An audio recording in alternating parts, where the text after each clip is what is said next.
សម្រាប់បងប្អូនអាជីវករដែលមានបំណងចង់បានតូបលក់ដូរនៅចំកណ្ដាលរាជធានីភ្នំពេញហើយផ្សារបោះដុំលក់រាយ24ម៉ោងនោះគឺផ្សារតាមាសសុទ្ធ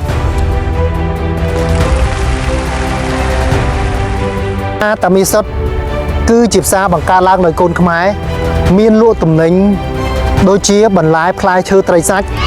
ហើយនឹងគ្រឿងសមុទ្រនិងទំនិញផ្សេងៗជាច្រើនមុខទៀត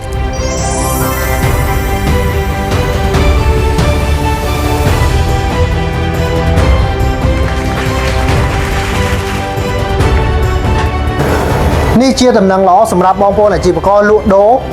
បច្ចុប្បន្នផ្សារតាមាសសុទ្ធបានបញ្ចុះតម្លៃ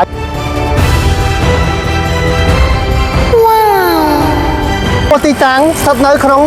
ភូមិបឹងសាឡាងសង្កាត់រសីកែវខណ្ឌរសីកែវរាជធានីភ្នំពេញបើសិនជាបងប្អូនចង់ដឹងព័ត៌មានលម្អិតអាចទាក់ទងទំនាក់ទំនងតាមរយៈលេខទូរស័ព្ទខាងលើនេះបាន